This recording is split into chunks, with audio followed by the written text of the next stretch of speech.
Class 9C. So today also we will continue chapter 5 of geography, and when we had class in the last session, many of you did not attend the class, but we have to go with the syllabus. So I had explained till the topic the vegetation in India, and we were discussing about the wildlife in India. And I told about that India not only is rich in flora, but it is also rich in its fauna. Okay, and it has approximately 90,000 animal species, and if we just see the number of bird species, it is round about 2,000 species. Okay, and India constitute 13% of the world's total of these species. We have 2,546 species of fishes, which account 5 to 8% of the world's total amphibian, reptiles, mammals. Okay, so we are uh, very rich in biodiversity in terms of fauna. The elephants are the most majestic animal among the mammals. They are found in the hot, wet forest of Assam, Karnataka, Kerala. One-horned rhinoceros animals, they are found in Assam and West Bengal, where the land are swampy and marshy. Okay, if we talk about arid areas, that means which are dry areas such as the areas of Rann of Kutch and Thar desert, they are the habitat of the animal which are having the adaptation to conserve water in their body. For example, wild ass, camels, Indian bison, nilgai, chausinga, gazelle, and different species of deer are some other animals found in India.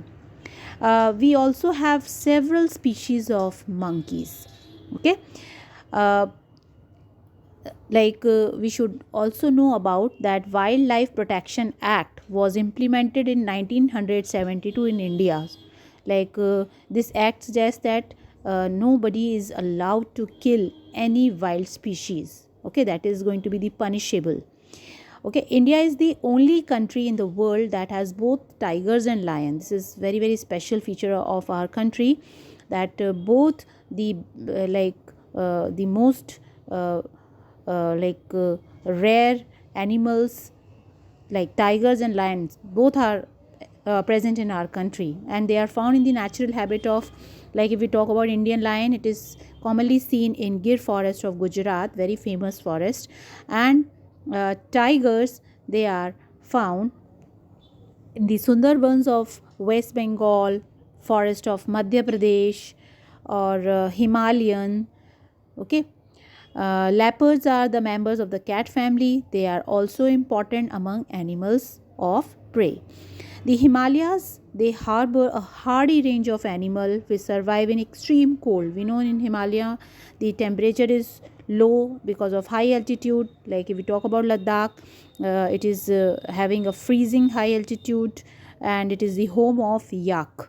Okay, the shaggy horned wild oxwing around 1 ton, the Tibetan antelope, the behral, that is blue sheep, wild sheep, and the kiang, that is Tibetan wild ass.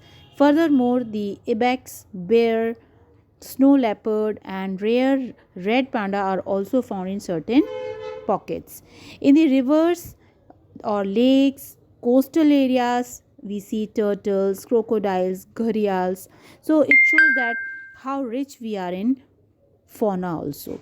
So this is the map which is showing us about the wildlife reserve in our country. Okay, this is quite important. You all can see this is Dachigam in the Jammu, Rajaji National Park, Corbett National Park, Duduwa, Keola, Deoghana, Ranthambore, Shivapuri, Chandraprabha, Rajgir, Kanha National Park. Okay, these are some famous one which I'm just reading out. Kaziranga. Okay, so Gir in Gujarat, just now we had a talk about it, that it is the home of the lion species in our country. Okay, Kawal, Pochram, and Raghunanthitu, Guindi, Bandipur, Mudumalai. Okay, so these are, and Periyar. So these are the famous wildlife reserve in our country. Okay. Later is the only representative of a variety of crocodile found in the world today. Bird life in India is colorful. We have variety of birds like peacock, pheasants, ducks, parakeets, cranes, pigeons, and some of the birds inhabiting the forest and wetlands of the country. That means we have around about 2000 species of birds.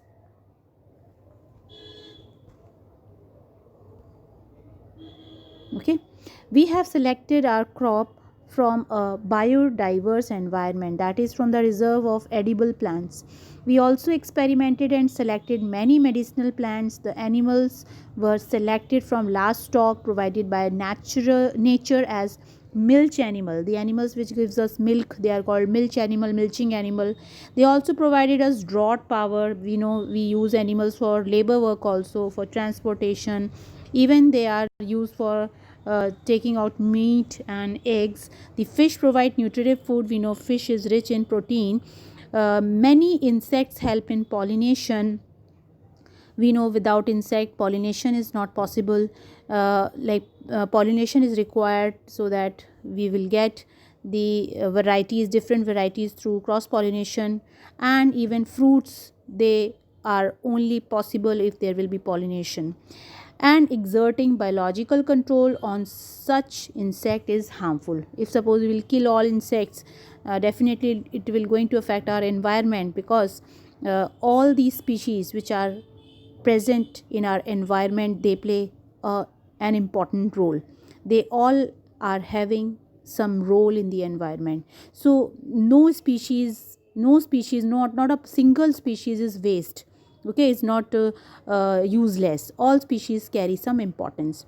Every species has a role to play in the ecosystem, hence conservation is very very essential. That's why we are talking about the animals and plants, because in some way, like in different ways, they are very very useful to our ecosystem. It has been mentioned earlier, due to excessive exploitation of plant and animal resources by human beings, ecosystem has been disturbed. We know, like we are cutting forest and for using that land for our habitat, for making our houses and all, because population is increasing, land is less, so we are cutting forest and inhabiting the forest. And if forest will be cut, then the animal living in that particular area, or various species living in that particular area, will also lose their habitat. Okay, so this is going to be very very dangerous for us. And about 1300 plant species are endangered because they have lost their habitat. They are in the they are about to extinct. Okay, that's why we are calling them endangered species. And 20 species are already vanished, they are already extinct. Quite a few animal species are also endangered, and some have become extinct. That's why this is a matter of concern. We need to take care about conservation, otherwise slowly all the species will vanish like this, and whole ecosystem will be disturbed. The main causes for this major threat to nature are hunting by greedy hunters. We know hunters, they just to earn a little profit, they kill animals. And or commercial, for commercial purpose, they cut the trees. Pollution due to chemical and industrial waste, acid deposit, introduction of alien species, the species which are being brought from the other places, they are disturbing our wild species. Okay, and reckless cutting of the forests to bring the land under cultivation. Like we know, when we have to make a cropland, we cut the forest and clear that land for growing a particular type of crop. This is called cultivation. And for making our houses, that is habitation. And in order to protect flora and fauna, the government has taken many steps. Like 18 biosphere has reserves has have already been set up in our country.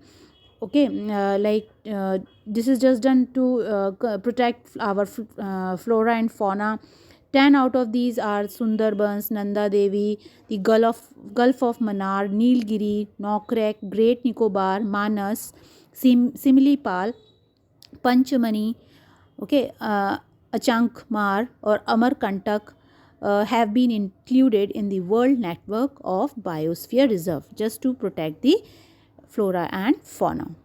Okay. Now let us talk about some migratory birds. Like some of the wetlands of India are popular with migratory birds during winter. Birds such as Siberian crane and some large number. One such place favorable with bird is the Ran of Kutch, that is in the west part of our country, that is in the Rajasthan. The wetlands, they are inhabited by the migratory birds at a place where the desert merges with the sea. Flamingo, okay, you can see flamingos here. Flamingo with their brilliant pink plumage come in thousands to build nest mounds from the salty mud and raise their young ones. It is one of the among many extraordinary sights in the country. Like it becomes the greatest sight for the visitors because it looks so beautiful. Like 18 bioreserves are given here. You just have a look on it in your books, and financial and technical assistance is provided to many botanical gardens. You know, botanical gardens are being made to preserve various plant species by the government in 1992, like in Kutch, Cold Desert, or Seshachalam, Panna. Project Tiger has been launched, Project Rhino, Project Great Indian Bustard, and many other eco-developmental projects have been introduced. About 103 national parks, 135 wildlife sanctuaries, zoological gardens are set up to take care of natural heritage. All of us must realize the importance of natural ecosystem for our own survival, because we think that if we are killing animal or cutting plants, we are able to relax our life. No, in future this is going to make our life worst. Okay, because we know in ecosystem all these species are required, whether it's of plants and animal, and if we will live along with different species in harmony, then only our life will be convenient. Otherwise it is going to become hell in future. So we have to definitely take steps to conserve the fauna and flora of our country as well as wherever we go, because destruction of natural environment is going to put us into immediate end. So this finishes this chapter, children. I'm going to discuss exercise in another video. I will send you question answers. Thank you everyone.